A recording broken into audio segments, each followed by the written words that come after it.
CBSE exam നമ്മൾ അടിപൊളിയായിട്ട് എഴുതിയല്ലേ? നമ്മൾ മാക്സിമം ലൈവ് ക്ലാസ്സസിലൂടെയും കോണ്ടന്റ് വീഡിയോസിലൂടെ ഒക്കെ നിങ്ങളെ സപ്പോർട്ട് ചെയ്തിട്ടുണ്ടായിരുന്നു. അപ്പോൾ എക്സാം എഴുതിയ സമയത്ത് നിങ്ങൾക്ക് ഫീൽ ചെയ്തിട്ടുള്ള ഒരു കാര്യം ഉണ്ടാവും, കുറച്ചുകൂടെ മുന്നേ പ്രിപ്പയർ ചെയ്ത് തുടങ്ങിയിരുന്നെങ്കിൽ എക്സാം കുറച്ചുകൂടി ഈസി ആയിരുന്നേ എന്നുള്ളൊരു കാര്യമല്ലേ? അപ്പോൾ നിങ്ങൾ മനസ്സിലാക്കേണ്ട കാര്യം, അടുത്ത വർഷം നമ്മൾ വരാൻ പോകുന്നത് 8ാം ക്ലാസ്സിലോട്ടാണ്, ഹൈസ്കൂളിലേക്കാണ് അല്ലേ? വലിയ കുട്ടികളായി നമ്മൾ ഇനി പഠിക്കുന്ന എല്ലാ ക്ലാസ്സസിൻ്റെയും ഫൗണ്ടേഷൻ അല്ലെങ്കിൽ ബേസിക്സ് നമ്മൾ സ്റ്റാർട്ട് ചെയ്യുന്നത് 8ാം ക്ലാസ്സിലാണ്.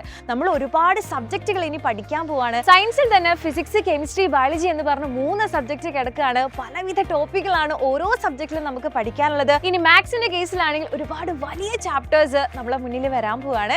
അപ്പോൾ ഇനി അതുപോലെ തന്നെയാണ് നമ്മളുടെ മറ്റുള്ള സബ്ജക്റ്റിന്റെ കാര്യം, ഹിസ്റ്ററിൻ്റെയും ജോഗ്രഫിൻ്റെയും ലാംഗ്വേജസിൻ്റെ ഒക്കെ കാര്യങ്ങൾ അങ്ങനെ തന്നെയാണ്. ഒരുപാട് കണ്ടന്റുകൾ നമുക്ക് പഠിക്കാനുണ്ട്.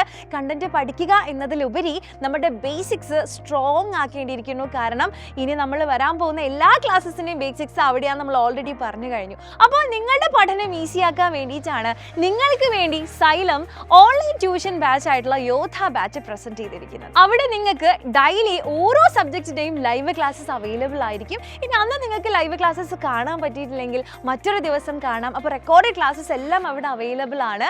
പിന്നെ ഓരോ ചാപ്റ്റർ കഴിയുമ്പോഴും യൂണിറ്റ് ടെസ്റ്റുകളും ഒരുപാട് ക്വസ്റ്റ്യൻ പേപ്പർ ഡിസ്കഷനും ഡൗട്ട് ക്ലിയറിംഗ് സെഷൻസ് എല്ലാം നമുക്ക് അവിടെ അവൈലബിൾ ആണ്. അപ്പോൾ മകളെ പറഞ്ഞു വന്നത്, നിങ്ങൾ CBSE അടിപൊളിയാക്കാൻ വേണ്ടിയിട്ട് നിങ്ങൾക്ക് വേണ്ടി മാത്രം തയ്യാറാക്കിയിട്ടുള്ള ബാച്ചാണ് യോധ ബാച്ച്.